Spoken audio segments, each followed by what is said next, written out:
Midlife crisis disclaimer. Our views and opinions expressed here in our discussions are entirely our own and belonging solely to us and do not reflect the views and opinions of our current employers, organizations that we belong to, or even our respective families.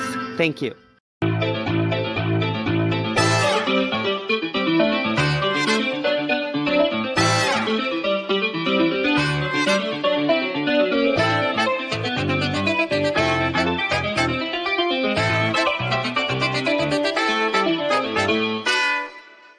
Good morning, good evening from Manila to New York and back. Once again, we are wearing the same shirts. I am your sister. I'm Fan. I'm Raquel. Chaco. Matthew. Julie. Yes, and as I've said, we may be wearing the same shirts, but we're definitely will be talking about a totally different topic. Diba, binuking mo pa eh. For a new episode. But this has already been introduced in our season opener for season 2 that we're going to have pre-recorded sessions, and this is to make sure that we still remain purposeful and at the same time coherent with the topics that we would like to discuss.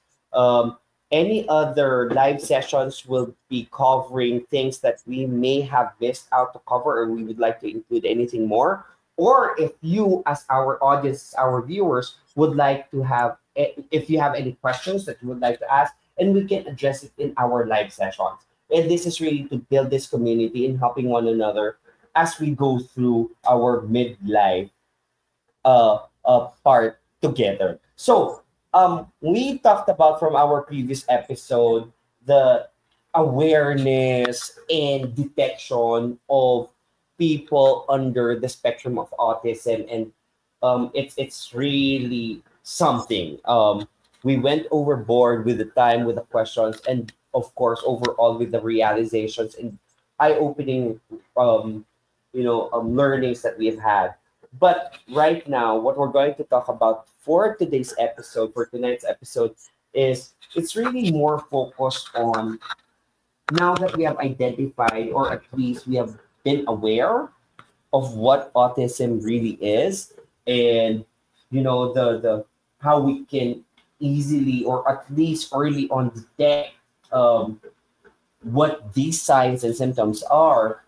Now, what we would like to know is what help or activities are there available for them, for us as parents, and what are these things? Because if there's one thing that I was able to pick up from last episode, which was 5 minutes ago, no, from last week was yung developmentalpedia. That's something very new to me, or the help that is being provided to awesome parents and the entire community that goes with it. And overall, how do we see this as getting the community involved in making sure that these individuals under this spectrum remains to be successful also. So let's start off with, ano nga ba talaga yung mga available na help or assistance or activities for people under autism spectrum? Siguro ko I'll start na, then maybe later on Doc Matt na lang yung mag-expound if ever. But yun nabanggit ko in our last episode, right? So nag-start lang naman talaga siya before we can somehow identify what type of help yung mapaprovide natin sa awesome kid, no? Or sa merong autism. Is number one, yun, dapat is alam mo yung mga observe. You really need to observe your child, right? Ano yung mga kaya niyang gawin at hindi niya kayang gawin? Ano yung mga somehow, kung meron kang comparison, for example, ako mismo, meron akong comparison because I have other kids, right? So, madali para sa akin ma-identify ano yung mga bagay na wala kay Carlos, no? So, kunyari, nung age niya ng 2, 3, 4, 5, na-compare ko dun sa mga ate niya. So, madali para sa amin ni Carmelo to identify na, there's something different, no, kay Carlos. Parang ganyan. So, yun nga, nabanggit ko the last time na we asked our pedia, na ito na yung condition ni Carlos, ano yung nagagawa niya, hindi niya nagagawa. And then yung pedia namin, siya mismo yung nag-suggest or nag-recommend. Actually, before the developmental pedia, parang ni-refer niya pa kami sa ang tawag doon, nakalimutan ko yung something. Basta ba neuro something, gano'n. So may mga pina-check kasi sa kanya. And then eventually, pina-refer na kami doon sa developmental pedia niya. So from there on, neurologist, yes. At what age yan? Magtutu. Okay. So, ganun kaaga. So, early detection talaga. It's very important. Maganda yung nabanggit na ni Miracle the last time, di ba? Early detection, right? Kasi at a very young age, no, or yun nga, yung sa edad ni Carlos, na-accept na namin na there's something, I would not say wrong, right? Pero mayroong something different kay Carlos. Parang ganyan. So, yun, from the sa developmental pedia, so mayroong assessment na ginawa doon, and then siya na yung nag-recommend sa amin, ano yung next step. Hindi agad dun sa, sa schooling eh. Parang ang nirecommend niya agad is yung occupational therapy or OT, no? Mag-consult kami doon because ano ba yung mga observations namin ni Carlos, yung mga nabanggit ko the last time na yun nga, being aggressive, kapag mayroong something na sensory sensitivities nga niya, nag-self-harm siya, right? Nag-headbang, nagwawala talaga siya. Yung meltdown talaga, by the way, hindi ko nabanggit the last time, meltdown versus tantrums, it's different. Tantrums is parang yung sa neurotypical or typical kid na talaga parang di niya nakuha yung gusto niya, nagtatantrum siya. While yung meltdown talaga is merong cause na somehow hindi controlled ng mga merong autism. Right? So that's why sobrang kahit naibigay mo na lahat, sa tingin mo naibigay mo na pero hindi pa rin siya tumitigil. Parang ganyan sa pag-iyak, sa pagiging aggressive, pag-wala, parang ganon. So yun yung mga initial observations namin kay Carlos, no? Yung pagiging aggressive niya, pagwawala niya, self-harm, parang ganyan. So, number 1 is yung occupational therapy. So, ilang years na siya nagaganon. So, 2 years, di ba? Ngayon is 5 na siya. Meron pa rin siyang OT. And then, eventually, gaya na sabi nga ni Raquel na-recognize niya na malaki yung improvement ni Carlos. Kala nga namin nasisimula, nakakatawa kasi parang 1 hour lang yung session, no? Ang mahal pa. So, yun yung number 1. Mahal ang session. Parang ganyan. Tapos, iiyak lang. Parang sabi namin, nagbayad tayo ng ganito na. So, umiiyak lang si Carlos. Kasi parang may thinking. Yun yung gusto ko rin sa mga parents, no? Akala nyo wala na nagiging impact sa bata. Pero meron. Hindi lang kasi siya ganun kabilis. Hindi siya occupational therapy. Yes. So, occupational therapy kasi is more on sa behavior talaga yung parang ina-address niya, 'di ba? Motor skills din, parang ganyan. Paano yung papahabain yung pasensya nung yung pasensya ng bata, yung attention span niya. Attention span, attention span, parang gano'n. So may mga certain activities na hindi siya ganoon kabilis yung result. Diba? Kasi may ibang parents na parang, ilang years ko na ganyan.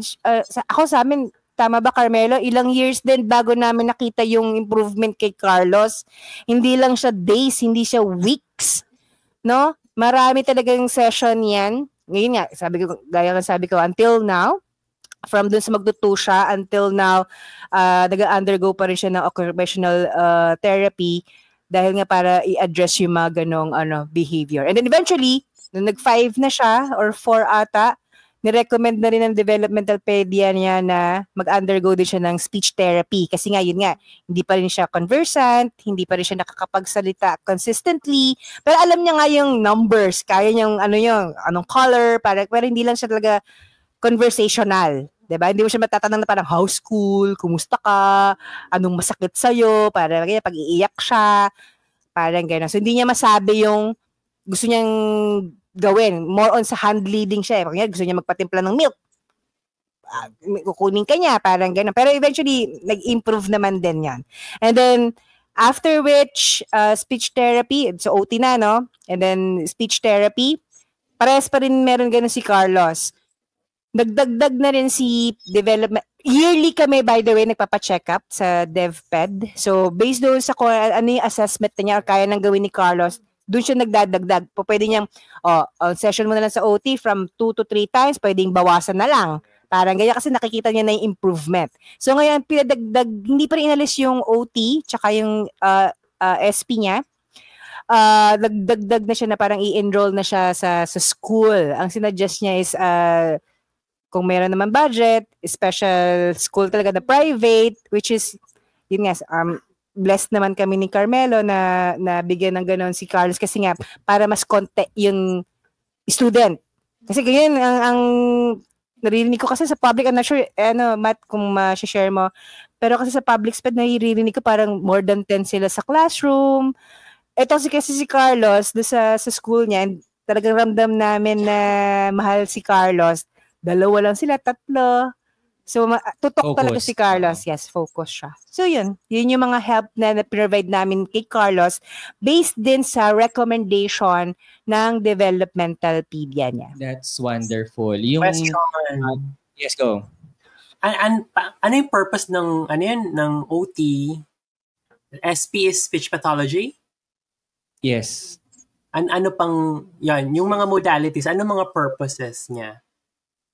Tsaka maybe later, so, like anong ginagawa? So, yung dun sa developmental pedia, para dun sa mga audience din natin, sa ating mga ka-sisters, sila yung nakafocus sila dun sa assessment, diagnosis, tsaka treatment ng developmental stages ng mga bata sa atin. Lalo katulad ng mga sa infant, papunta na ng early childhood, ayan, doon sila nakafocus kung paano nagde-develop, lalong-lalo na yung brain functioning.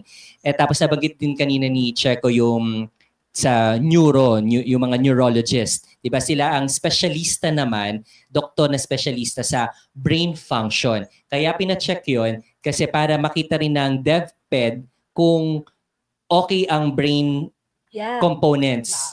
Yung chemical composition ng brain, yung mga sizes ng mga parts ng brain. Kasi di ba part yun ng ating yung mga amygdala, yung mga cortex, frontal lobe, ayan, yung mga bagay technical tayo. So yung mga ganyan. So part din kasi siya. So may kanya-kanyang function, di ba, yung lahat ng part ng brain. Kasi di ba nabanggit natin sa last episode natin yung neurodivergent. So iba lang yung pagkaka-wired ng kanilang utak kung paano sila mag-function. Kaya iba yung atake nila, paano sila mag-accept at mag-react sa certain stimuli. Yeah. So, regarding dun sa DevPed, that's another specialization ng pediatrics, ng mga pediatrician. So, here in the Philippines, limited yon. So, I am doing this platform already na i-promote din para naging career talk na rin to, naging guidance talk din, di ba, sa ating mga future na mga students na maganda ring i-focus din kasi konti at limited lang ang DevPed. Di ba, Checo, nahihirapan din kayo maghanap. Totoo. Nahihirapan kami maghanap tapos kapag nakakita ka pa, yung schedule, yes, hindi OA to ha. Totoo yan. Pero kunyari magpapaschedule ka ngayon, kaya sa mga new moms, huwag kayo magtaka kung sasabihin sa inyo, ang next available schedule is 6 months or 8 months from now. Correct. Parang ganon. Yun yung ganon mahirap, katagal yung pagpapaschedule kasi kukontek nga lang sila. Tapos yun yung iisipin mo na paano pa ito masisimulan? Nandito na, ready na ako to make the action. Oh. Diba? Tapos bigla mo sasabihin sa wait lang. Dahil wala pang available. Yun yung mahirap dito rin sa bansa natin. So talagang option for that? For now, wala. So, sila lang talaga. Sila ang magda-diagnose. Sila yung official talaga magbibigay ng diagnosis. We are not licensed to do that. Talagang DevPed talaga ang magda-diagnose kung ano ang diferensya, kung meron talaga Correct. kailangang i-correct or ano yung diagnosis, anong terminology ang gagamitin natin para makuha natin kung saan tayo pupunta, anong gagawin nating next step. Yes. Yun yung mangyayari. So yung DepEd, siya yung specialization ng pediatrics o pediatrician na maganda ring gawing specialization ng ating mga kukuha ng medicine. Yung tanong naman kanina ni Julie, ano yung OT, Occupational Therapy? It's also a course under the medical field din na different, magkaiba siya sa physical therapy. Yung mga PT, mga physical therapist, di ba? Yun yung common na di ba, nag-boom, di ba, sa ibang bansa. Madami kailangan. Ang OT din ay konti lang din sa Philippines. Correct. So, yun, mas maganda na po-promote din yung mga occupational therapist kasi di talaga natin alam ano ba talaga yung function. Ay, ang function nila, dito sila sa mundong to. Ito yung mundo ng nasa SPED or nasa special education, ito yung mga merong nasa spectrum, sila yung magtuturo yung mga simpleng paghawak ng toothbrush, yes, yung mga mga everyday life, yung paano sila mabubuhay na kahit wala yung adult to supervise, kaya nila. Yun yung main function ng OT. To make it in a simplest way to explain sa lay person, paano mabubuhay sila kapag wala yung supervision ng adult, ng parents o kung sino man, na kaya nilang maligo mag-isa. Kaya nilang mag-poops mag-isa. Kaya nilang pumunta ng CR, buksan ang toilet, tapos umupo, maghugas, 'di ba? Maghugas ng puwet, 'di ba? Yun yung sorry for the word, pero yun yung talaga kailangan. Paano sila tuturuan? Yun yung tinuturo. Maganda kasi na dapat team talaga sila eh, 'di ba? Sabi nga nung DepEd, talagang team sila. Na pag ito ang si developmentalpedia, then mag-OT, tapos sige, kaya na nating sabayan ng speech kasi 'di ba hindi nakakapag-communicate o salita. Yeah. Yun yung mahirap kasi lagi natin tatandaan, yung nandito sa spectrum, since hindi sila nakakaramdam, 'di ba? Meron sila nung pain pero wala sila nung to express. Yeah. Diba? Hindi nila kaya i-express na masakit. Tapos hindi mo makikita sa mata. Hindi mo makikita dahil kasi nga yung facial expression nila, diba, hindi parang, sila ganun. Di ba blank lang? Di ba? Parang poker face lang to na parang ito lang. Yun yung delikado. Kasi baka mamaya may masakit na sa loob internally tapos hindi niya ma-express na Mami, Daddy, masakit yung tiyan ko. Yeah. Di ba? Yun yung iniiwasan natin. Diba? Natuturo rin siya ng mga OT. Di ba? Yung mga simpleng pagtuturo ng body part na ituturo rin niya ng OT. Kaya maganda yung mga occupational therapist. Yes. At the same time, kapag kaya na doon, pwede na nating haluan nung kahit mga simpleng mga words para marunong na rin mag-communicate, di ba? Yes. Yung association na ginagawa nila na kapag ito yung kinukuha, tapos ito yung ibig sabihin nun, di ba? At least naiintindihan na. Yun naman yung mga speech therapist na tinatawag natin. Yung ko next kay Checo, like, paano yung developmental niya? Like, may specific cues ba siya na kapag gusto niyo kumain, ganito yung hand gesture niya? So, na-answer. Thank you. Si Carlos kasi it's more on hand leading. So dahil hindi niya siya makapag-communicate, alam naman niya yung, I would say, alam naman ko ano yung gusto niya. Diba? Kuya, gusto niya kumain. So instead of sasabihin niya na gutom siya, pupunta ka siya doon sa, kuya, alam naman niya kasi kung saan kukunin yung kuya biscuit or something. Kaya dahil hindi niya kayang i-communicate sa'yo, dadaling ka niya, hihilahin ka niya, pupuntahan mo yung ganon. Tuturo niya para hand leading yung tawag doon. Tapos kunyari pag gusto niya mag-milk, pupuntahan din niya yung timplahan ng milk, tapos i-hand lead ka para gawin mo. Parang yun yung way nila to say na, timplahan mo na ako ng milk, parang ganon, or ito yung kailangan mong gawin and what not. And siguro gusto ko lang tanongin doon sa OT, or idagdag doon sa OT. Kasi di ba parang sabi ni Matthew, sila yung nagtuturo ng mga bagay na yung ginagawa natin sa pang-araw-araw, which is kaya naman siyang ituro kung tutuusin, kung sila is neurotypical. Correct. Right? Pero kasi sa OT pala, marami silang mga activities, therapeutic activities, mga hand activities, parang ganyan, exercise, na ginagawa nila para somehow ma-regulate or ma-condition yung bata para mapasunod mo, yung attention span niya. Parang ganyan nakakala mo talaga naglalaro lang sila pero hindi. na hindi natin alam kung Oo. paano yung approach na tama dun sa ganung mga situation. Yun yung maganda kasi dun sa katulad nung may kaya yung pamilya, 'di ba? O sige, diretsin na natin. May pera na tustusan. Papaano kaya yung pamilya Yun. na wala? Correct. 'Di ba? Papaano naman yung mga wala? So, yun yung tanong ko. Kasi nga, sabi ko nga, kahit pa paano, nakafocus ako. Nakulit. Hindi, kumbaga, siguro para din information din, sa bilang sa financial,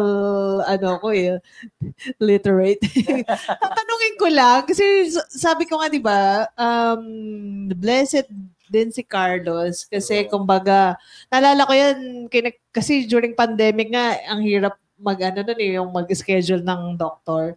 Sabi na lang lagi ni Cheryl, buti na lang covered ng health card ng HMO ng office. That's so nice. Yes, oo. Kaya nga tanong ko kay Cheryl Litz para at least sa ibang viewers din and for the information is magkano ba nagre-range? Yung siguro yan na natin ng per year na ginagastos. Idea kayo. Yes, para magkaroon ng idea yung ating mga, per month. Sige. Yan. Okay. Since malaking bagay na, siguro i-promote ko na lang din, yung PWD, na since accepted naman namin si Carlos as merong ganoon na special ability, no? Which is, ano naman yun sa PWD? PWD, yes. Covered yun. Covered yan, Yun yung maganda yes. sa law ng Philippines. May PWD. Wala. Actually, yung sa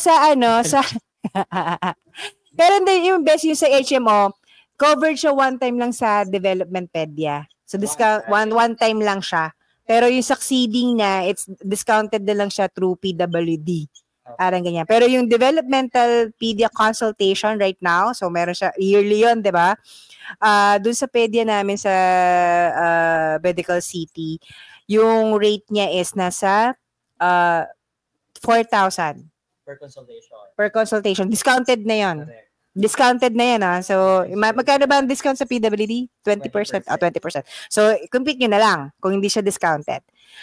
Sa OT naman, sa Marikina kami, siguro per session, 1 hour lang yon. Discounted price is 1,1. 1,1. 1 hour lang yon per session, no? And then sa speech, ganun din, 1,1 din. Right? Tapos ngayon sa SPED, ako na siya parang, kasi pag installment, di ba may patong pa yon. Pero at least ngayon, mag-compute.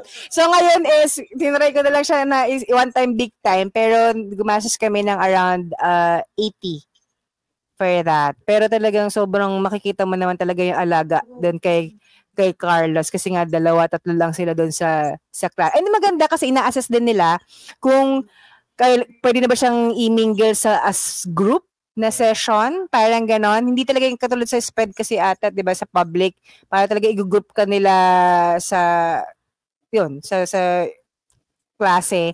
Unlike dito, i-assess pa rin yung bata kung kailangan pa ba ng one-on-one session or pwede na siyang i-mingle sa group. So ngayon, sa klase lang 3 lang sila. Pero yun, masyadong mable, weekly, kung depending again sa recommendation ng developmental pedia. So say for example, kung twice a week yung OT mo, o compute mo na lang yon.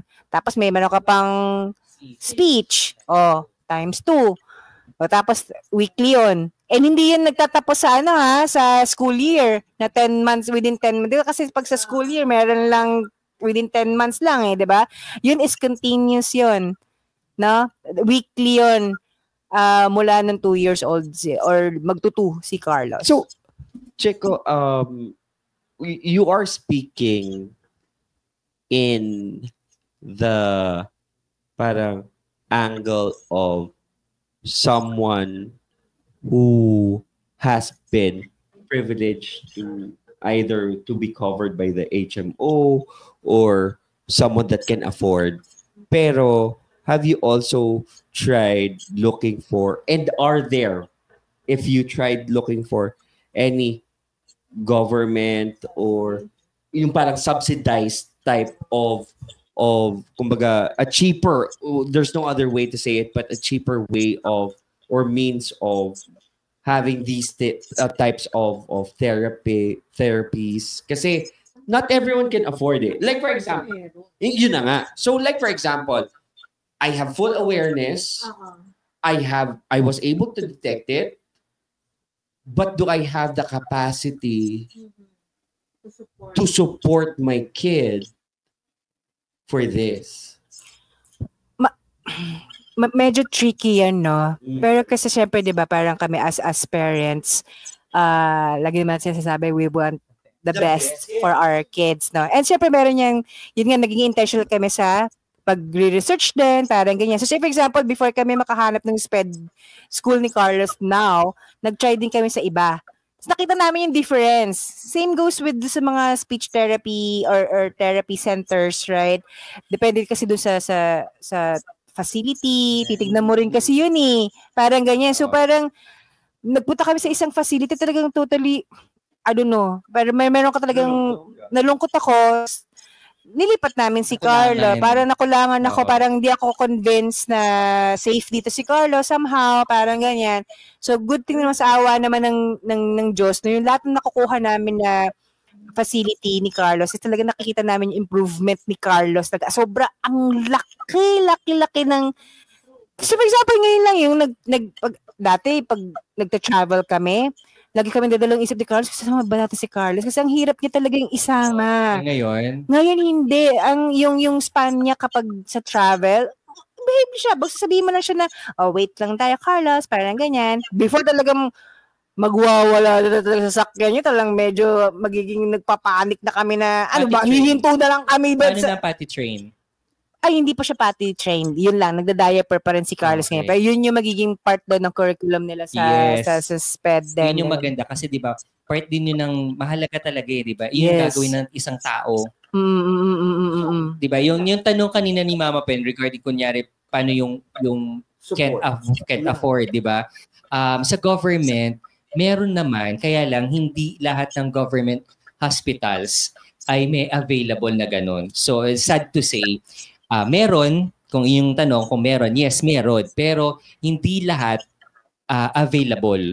So, yun yung nakakalungkot sa sitwasyon natin sa Philippines na merong MedDefPed pero hindi mo makikita kasi na parang may available ba talaga? Pero sabi nyo, meron naman. Nandun sa org chart nyo, meron. Pero ba't parang laging wala?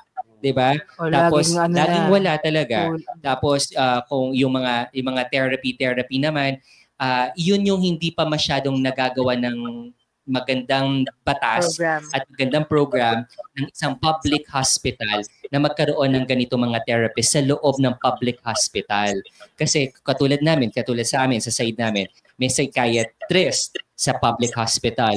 Pero yung mga psychiatrist sa public hospital, limited lang din sila. Iilan lang din talaga sila.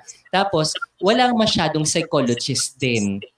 So, wala talagang magkaka-team na how to treat the mental issues ng tao. How much more kung ganitong sitwasyon yung nasa spectrum. So, konti na nga at wala pa masyado yung nasa DefPed. Paano pa yung mga speech therapist na kulang nga? Ultimo nga, bakit ako magpupunta ng public? Kung meron naman mag-o-offer sa akin na private at kaya kong magtayo na lang na sarili ko. Tsaka, correct me if I'm wrong, Doc Matt, kahit sa SPED sa public, not all public schools merong SPED. Yeah, and speaking of special education, yes, not all schools have a SPED program. Tama yun, totoo siya. Yun yung malungkot sa system natin. Not mandatory. Sa Marikina, yun yung medyo alam ko, yung sa isang lugar na yun, merong 2 schools lamang na nag-o-offer. Yes, yan. Tapos nag-o-offer ng special education. Kaya lang, ang nagiging situation doon, ay big question, ang mga SPED ay under ng elementary. So paano kunwari, pwede na sila mag-move up papunta ng high school? Yun yung medyo question. Actually, controversial pa din yan. Ang dami-dami naglalaro dyan. Parang mayroong non-graded. Correct. Parang ganyan. Ano ba talaga yung kailangan ni follow? Siya. Tapos, meron silang halo-halo. May ganung situation ha. Yung halo-halo. Kasi sa SPED ng private, I'm not, hindi ko naman sinisiraan ng public. We're just stating facts lang naman din. 'Di ba? Sa private kasi, talagang pag na-specify na, okay, etong level ang bata, dito ka lang. Ito lang yung pag-aaralan natin. Ito yung concentration natin. IEP, Talagang di ba? Individualized oo, talaga siya, may program, personalized. may personal, naka-customize pa. Customize siya based Diba? doon sa kung ano yung kakayanan ng Yes, bata. that's in private. Yes. Pero sa karamihan, hindi naman lahat, sa karamihan naman na nasa pampubliko, ay hindi ganun. Yun yung nakakalungkot. So, sa isang classroom, I'm not stating na na lahat ng public schools ganito madami na public schools sa Philippines na sa isang room, pag-SPED, halo-halo yun. Oo, iba-ibang level. Iba-ibang pero level. yung Tapos, treatment, pare-parehas. Isang teacher lang din. Oo. Tapos May paano mo isa ma-focus kung ako yung teacher? Paano ko ma-focus doon sa isa na magkakaiba sila ng level? Yun lang yung natin, yun yung nagiging problem. Kasi nga, may kakulangan. Diba? May kakulangan talaga tayo dun sa mga therapists, sa SPED teachers, Yes. yung mga ganun tao. So, yun yung mas maganda na pinopromote natin sa ating mga ka-sisters, lalo-lalo sa Philippines, na madaming job opportunities kapag ganito, tapos madami rin tayong mas matutulungan. Lalong-lalo na baka may makakarinig at makakapanood nitong mga sessions natin, episodes natin, na mga kabataan na possible pala na maging ganun yung career ko na papunta doon. Na sana napopromote din natin using this platform na to promote yung mga ganitong courses na mas maganda na para mas dumami din. Kasi 'di ba, ang laki din ng impact na sa ibang bansa malaking sweldo ng ganito, pupunta na ako doon sa ibang bansa. Totoo. Kaya tayo nauubusan. Oo. Kasi katulad yung mga SP, di ba? May license yan eh. Yes. Yung iba kasi parang pag nagpa-practice pa lang, and then versus pag may license na talaga, malaki yung offer talaga sa ibang bansa. Kasi nga, dahil nga limited lang talaga yung kumukuha. Limited din sila sa ibang bansa. Yes. Pag i-import kita, sisilawin kasi, kita diba? ng madlaking pera. Demand and supply kasi, ang labanan kawawa din naman tayo. So, correct. sana na natin na dito sa Philippines, madami talagang kailangan. So, hindi naman to para sa maging malungkot tayo. Ang inaano lang natin na ito yung katotohanan ito yung kasi. reality eh. So, on this aspect, no, are there any, to as far as you know, okay lang naman din kung hindi nyo alam, pero are there like private organizations supporting scholarships for such individuals? Siguro that's just a tip of the iceberg, pero siguro the bigger issue here is how big or how much has the increase been in the past how many years, diba? So those are the things that we should be looking at. Ilan yung reported, diba? Kasi ilan ba yung aware? Ilan ba yung nakapag-detect? At nung nakapag-detect, they would love to take actions but they couldn't because of limited means, right? Pero on top of that, sige, meron ba tayo like for example statistics of showing na and what, 'di ba? Yun lang yung siguro that makes me a little down at this, in this level of conversation that we have now, knowing that not only is it pricey, but as we all know, the law of demand and supply, since there's really high demand and ang liit lang talaga nung merong mga license na kayang gumawa, di ba? Ano yung, kumbaga, where are we heading as far as, does it look promising at least, or? It is promising naman. It is promising. Regarding the statistics, meron naman tayong statistics. Meron tayo dun sa Department of Health. Meron din silang kinakandak na statistics pati sa mga public hospitals. Ang problem lang natin kasi yung mismong tao ang ayaw pumunta. Ayaw magpa-consult, ayaw magpa-check. So, hindi talaga natin makukuha yung eksaktong amount, eksaktong number, 'di ba, ng mga tao na sino yung may ganitong situation. So, yun yung problem natin. So, sana din pero kasi Matt, siguro it's not about ayaw, parang gano'n. Yeah. Money. Check on that.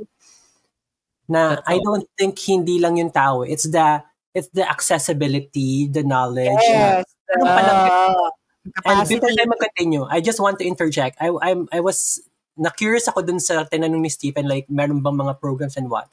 So, I'm looking at this, the website ng Philippine Society of Developmental and Behavioral Pediatrics, and apparently, there's training programs sa UP, Meron. PCMC, sa Agham Road, Medical City, De La Salle University, and National Children's sa May E. Rodriguez. So, 3 of these are public hospitals. Public. Yeah. So Yes. that's a good avenue for people na I think is trying to look for access to this kind of care. 'Di ba? Kasi Totoo. syempre, like hindi naman go for it. Are they all in Luzon? Yeah. Unfortunately, according to the website, ngayon ko lang Hindi, ito nakita din. That saddens me kasi Yeah. these incidents are not only situated in Luzon or a specific region. Diba? Specifically Manila. Exactly. So, making it... Yun nga, di ba? Ay, sorry po. Making it parang the accessibility of it Yun nga, is di ba? quite... Like, if I live in Sulu, wag ng Sulu, if I live in, let's say, medyo angat na level na syudad pero malayo, Davao. The same problem, di ba? Right. Kung kunyari, yung Philippine Heart Center, Yeah. Philippine Lung Center, Yeah. di ba? Wala namang ganun Specializes sa heart and the sa lungs. ibang yeah. lalawigan. Uh-huh. Di ba? Wala naman. So, yun nga yung problem. So, tama yung sinabi ni Judy, yung accessibility din, bukod dun sa initiative ng mismong tao, yung accessibility. Kasi, ang hirap nga naman pumunta dun sa hindi mo naman kayang punta, pamasahe pa lang, paano ako pupunta dun? Yeah. 'Di ba? So, iyon. Pero kung tanong ay kung may program, kaya lang kulang pa siya, limited, tapos hindi pa rin siya masyadong nabibigyan ng pansin.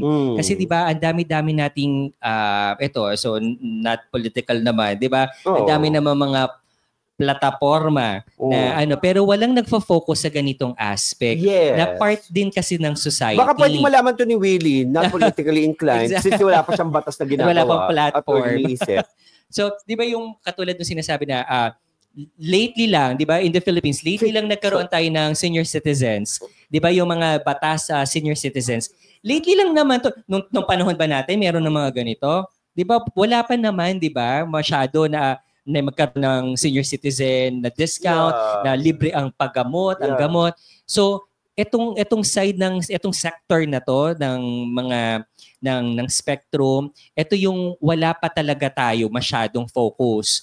Kasi kung pag-uusapan na natin yung saan yung mapupuntahan, saan sila yung inclusivity na tinatawag, papaano natin. Kasi sa ibang bansa, ang maganda doon, meron silang facility na isang facility na fully funded ng government, tapos susunduin talaga sila ng government may sarili silang service, dadali sila sa McDonald's.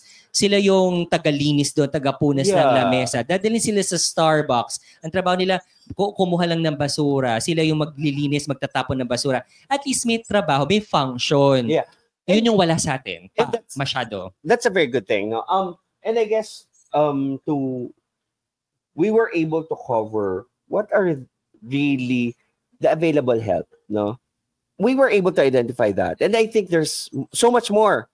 It's just that it's just limited. Yes. To where we are at, where we are situated, the level and degree of yung regardless of how many mataas yung need, di ba? Kaya lang super overwhelmed siya by the supply.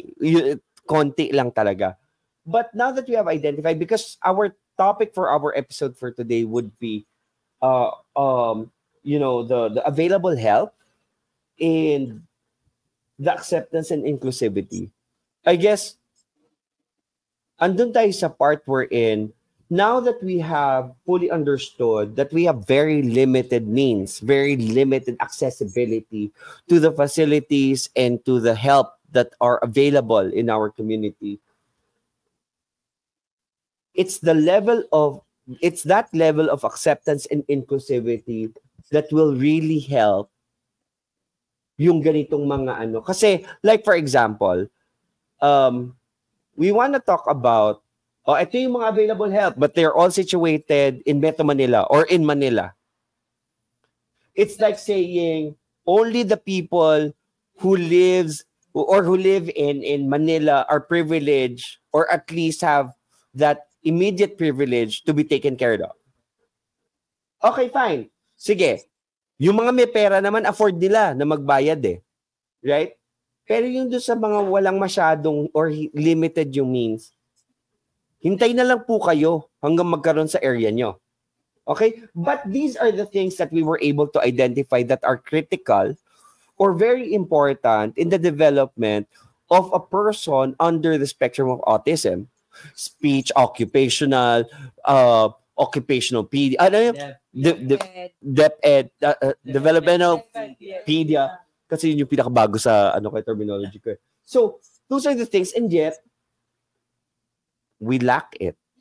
Di ba? Now, ang tanong dito is, so is there even a point of talking about acceptance and inclusivity to a particular community if the mere need to fully support someone is not available? Is there? Kasi ako ang sagot ko doon, there is still. So, life doesn't stop because of limited means.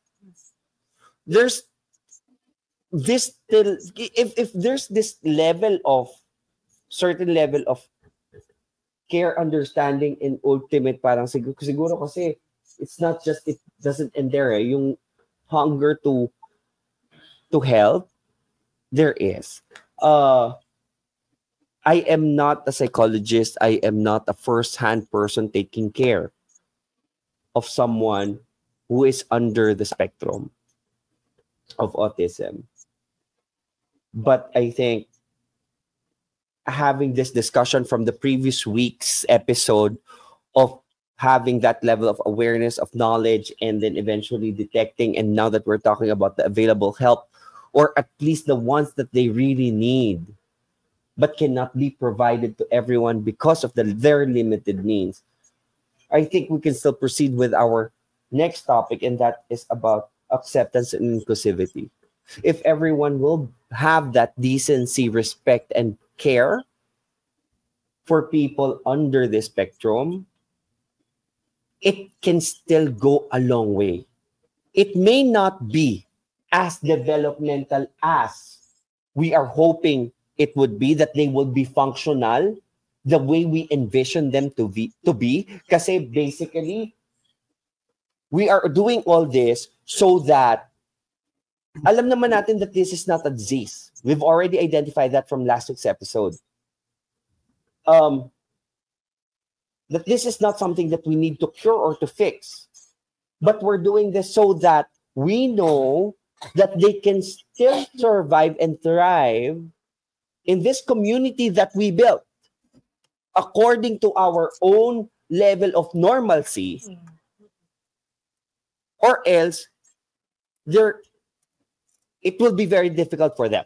I'm not saying that they're doomed, but it will be very difficult. So, if everyone will have that level of at least awareness, kasi ako, before this discussion, before last week's discussion, all I know is that very tip of the iceberg.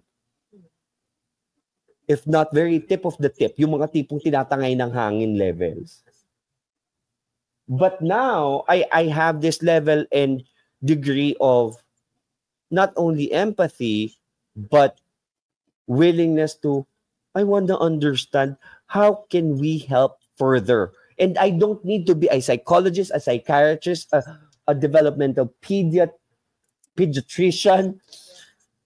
But if I can be a person who can extend my understanding, my level of assistance, of not making any mockery of their situation, I think that's one step of helping or creating that community to be more accepting and more inclusive.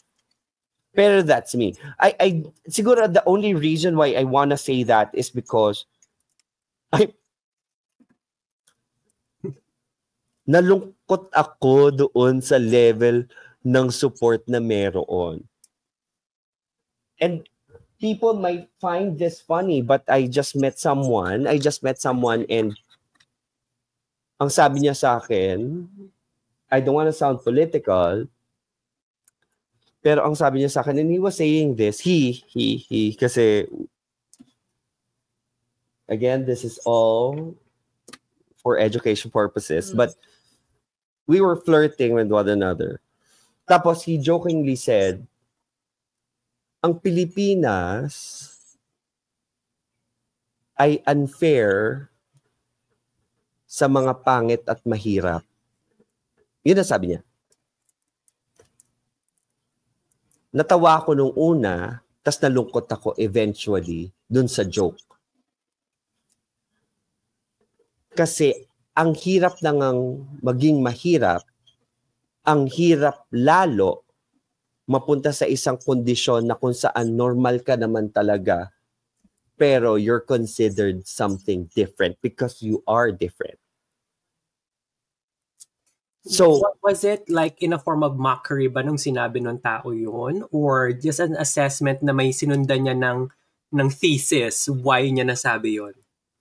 alin? Yung pagkasabi niya mahirap sa Pilipinas maging pangit at mahirap. Is it just like plainly a mockery or an observation tapos binigyan niya ng basis na ganitong experience and that? Or paano? It was out of pure humor lang. Okay. Na talaga na parang out of, gusto lang niya mag-joke. Okay. Ako na lang yung nagbigay ng sensitivity about it na parang, hey, yung joke mo, yes, it's funny, pero yung 70% nun is sad. Okay. Because somehow, though I see the reality in it, ay, mas lalong lumungkot nung nakita ko nga yung reality in it. Alam mo yun? Na parang, ay. Pero that's not the point. Kasi hindi ko naman gustong mag-spread ng negativity eh. Rather, ang gusto ko mag-encourage of other people that amidst the scarcity, hindi yun limitation to make a community not accepting nor inclusive for people under the spectrum. Totoo naman. Like in any demographics, it's a matter of nandyan na yung demographic of people eh. This is how I'm always seeing it. With respect to healthcare and any other social benefits in a way. Nandyan na yung tao or demographics of people which have limited means. The question is, kailangan ba nating palitan? Okay, go back. Nandyan yung demographic ng tao with their specific needs. May existing na system na there's limits for this person na ma-access yung services. Right? Nandun yung gap. So the question is, kailangan ba nating i-force yung mga tao to adjust with what is the current system? Good or question. palitan yung system? I-improve yung system, which I think for always is, alamin, this is more on being lean and Six Sigma na, alamin yung problema, identify yung avenues, at the same time, create something for a space na ma-access ng mga demographics with limited resources. Correct. And dito pumapasok yung, I don't believe that it's only a government issue. It's a very big part, of course, as the government to provide this help to the constituents. But at the same time, it's a collaboration between the government, the non-profit, tsaka mga private organizations. Because I've seen this in other programs that I've been working. I've been working with a non-profit for years before moving here sa US. I've worked in a government hospital.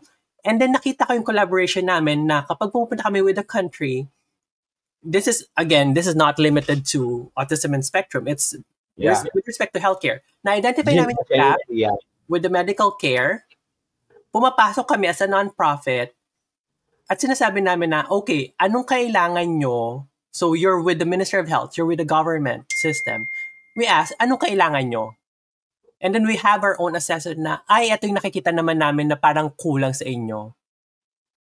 how can we bridge that gap?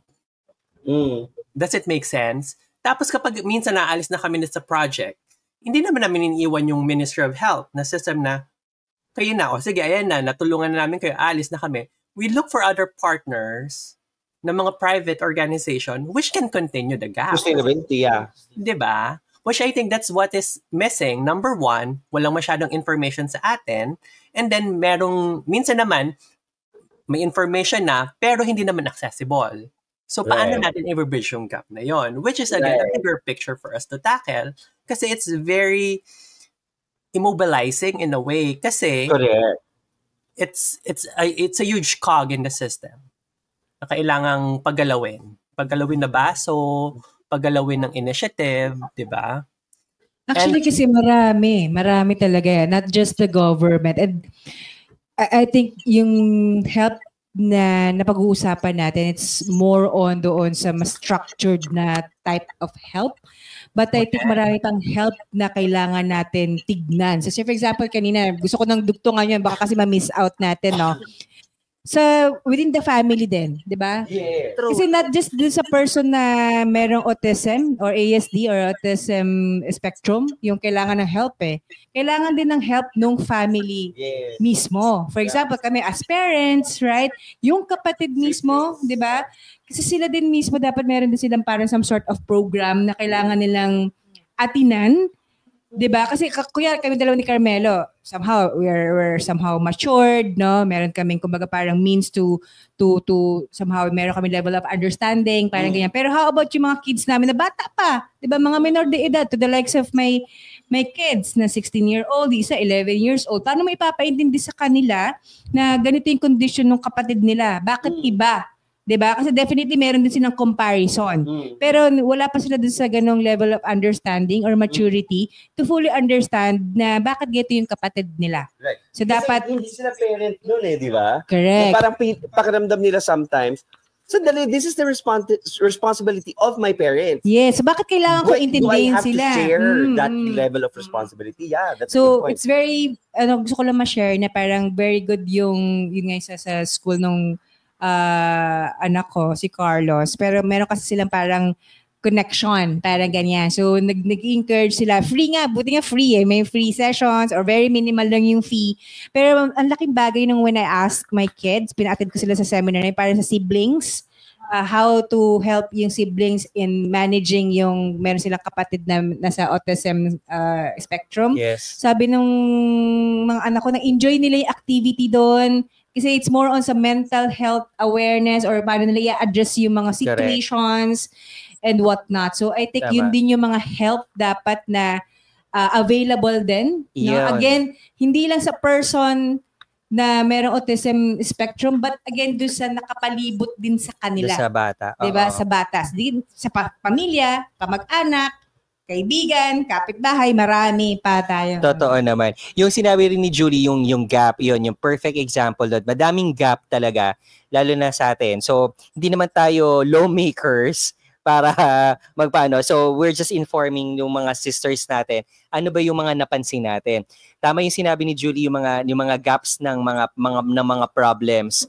Paano natin siya masusolusyonan. So, isa pa dun sa mga nakita ko din na naging gap din, after nun,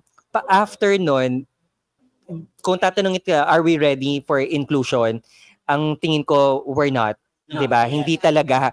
Kasi wala pa talaga tayo doon sa level na kailangan talaga silang ma-accept, diba, ng society. Wala pa tayo sa ganung level. Ultimo nga yung mga 'di ba nagse-serve sa ibang mga restaurant, 'di ba? Right now, 'di ba, napopromote na sa Philippines yung mga Down syndrome, nagse-serve, 'di ba, sa mga restaurant. Pero hindi pa isang side pa lang 'yon. Tapos yung iba may mga mute at saka deaf, 'di ba? Na nasa maintenance ng SM o kaya nasa coffee shops, 'di ba? May mga ganon. Pero yun ibang side naman 'yon. So paano naman 'tong mga nasa spectrum? So madami kasi talaga tayo doon sa society na dapat talaga nabibilangan din kung saan sila pupunta. Yun yung isang gap din na nakikita ko. So after nung schooling nung bata, saan na? 'Di ba? Ang hirap din kasi sa parent noon na iisipin kung fast forward tayo after noon na pag-aral na, kaya na nung bata. meron bang tatanggap, 'di ba? May tatanggap ba na trabaho, may tatanggap ba na business na magse-set up. So yun yung talaga magiging problem. Pero sana makita natin sa anggulo na dapat masimulan na talaga at dapat I mean inuunti-unti natin na masimulan na siya, nasisimulan naman siya. Pero tingnan din natin siya sa ganung aspeto na para makita natin na kung saan talaga sila pupunta. Kasi yun talaga 'di ba? After nitong learning, kaya na nilang magsarili, saan na sila pupunta? Yun yung talaga big question dun kung saan paano tayo magfa-function sa society, 'di ba? Saan sila lulugar? Kasi kung mismong yung society walang paglalagyan. So, yun yung pinaka problem na yung gap nung may education, may SPED, may education, may speech therapy, may OT, may DevPed. Pero after nun, saan na? Dinagdagan mo pa yung problema. Ay, hindi na. Sorry naman.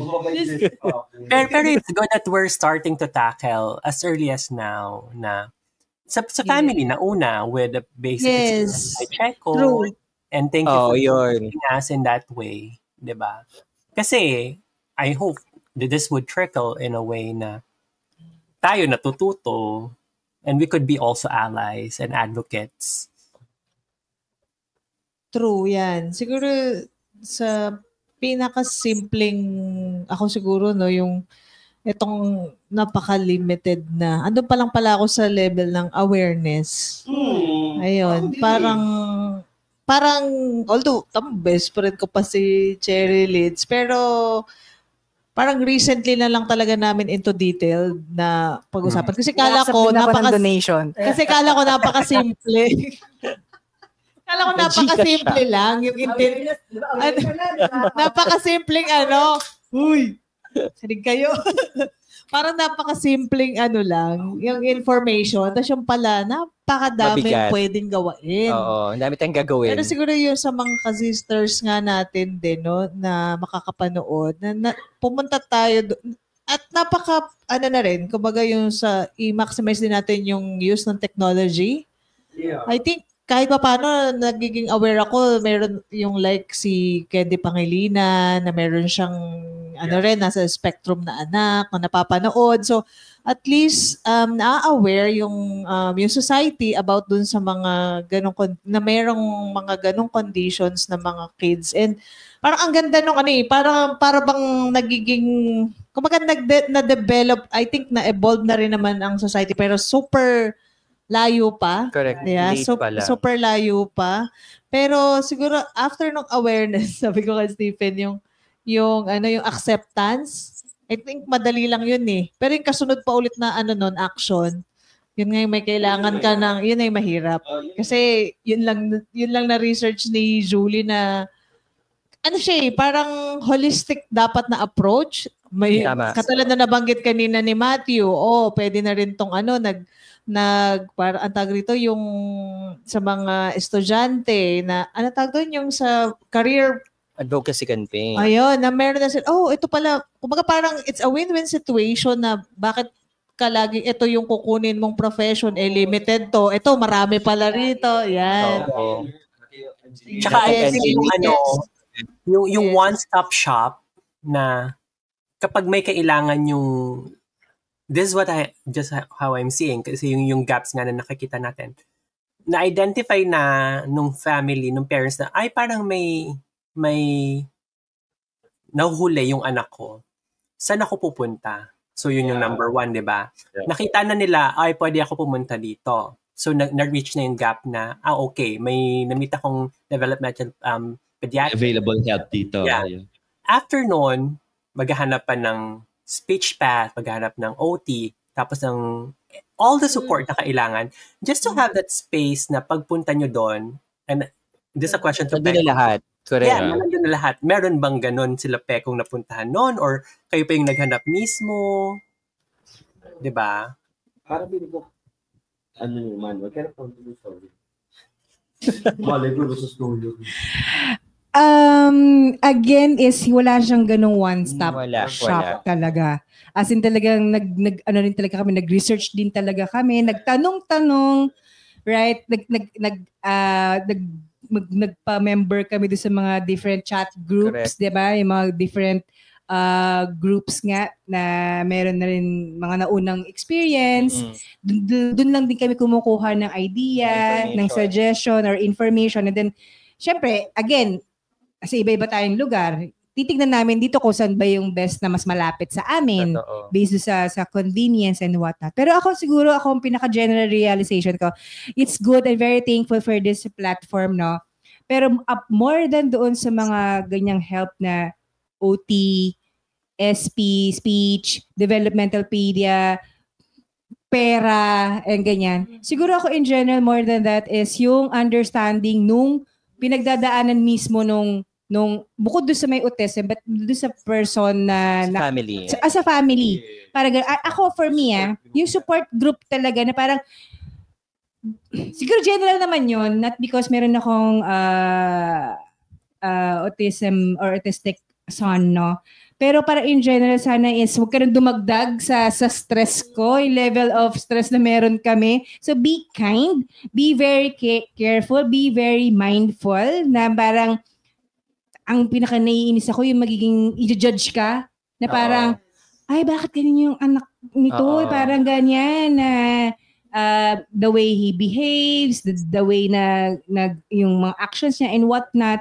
Imagine, ma-judge ka na, ay, bakit hindi yata tinuturuan to ng pinapabayaan ng magulang. Judgmental Judgmental. So yun yung marami pa, daming yung connect na kailangan natin i-address na right now. Unti-unti, I would say I'm really happy kasi somehow meron na tayong level of awareness as compared before. Ginagawa natin. Yes. Pero sobrang malayo pa. Madami pa.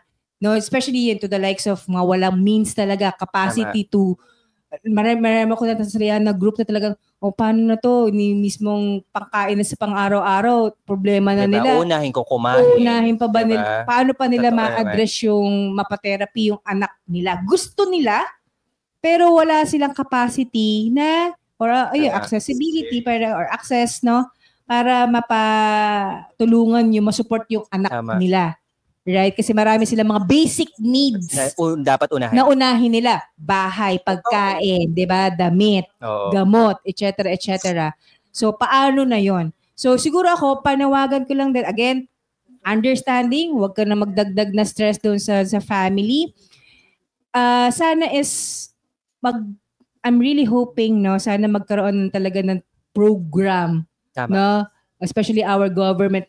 Private din siguro. Tayo, ako siguro parang yun, next time, di ba, parang meron tayong mga sponsorship something. Sana magkaroon din tayo ng ganon sa group, right? Na parang mag-address tayo or mag-support tayo ng maganda yun sa ating bukod sa scholarship program. Or awareness, training, parang ganyan, etc. Ang dami-dami natin pwedeng gawin, if ever. Okay. Maganda yun.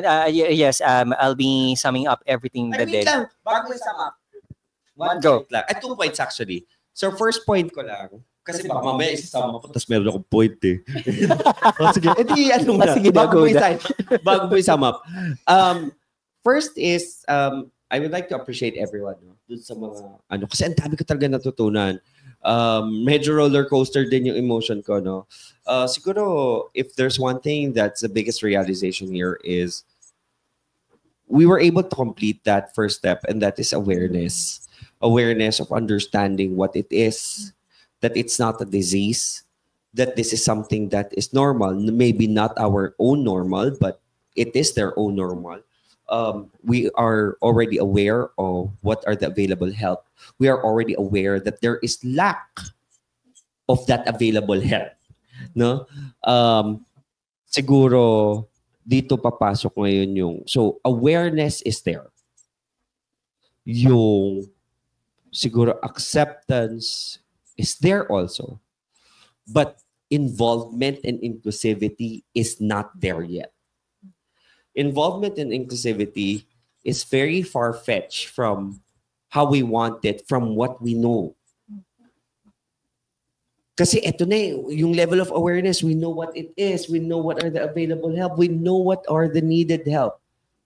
But we just cannot fully support it due to the whatever lack that we have. Pero siguro ito yung second point ko. Kung hindi kayang makatulong, wag maging pabigat. To Checo's point kanina,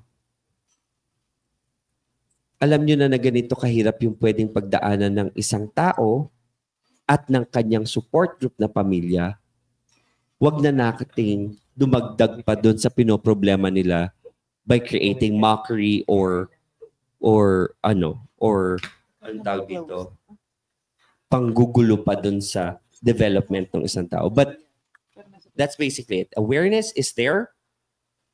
It's only the involvement and inclusivity that we lack of. O yun. Yun lang. Then you can sum it up. Raquel. Bago lang mag-sum. Ang dami talaga. Hindi ako, hindi ako siguro hindi na doon sa sinabi mo na naman yung gusto ko ring sabihin. Pero siguro ako naman since it's the month ng awareness and acceptance, autism spectrum disorder. Siguro nandun ako sa naman na i-acknowledge or to give kudos dun sa mga parents or family na nagte-take care, yan. Isang good job. Yan. Na parang given yung natin ngayon, no? Conversation, sobrang hands up kay Melo, no? At saka kay Cherry Litz na hindi ko ma-imagine yung nag-go through nila. Kasi given sabi ko nga kahit papaano si Carlos kasi na-observe ko from before, na talagang wala siyang eye contact, ngayon nagbe-bless na yan.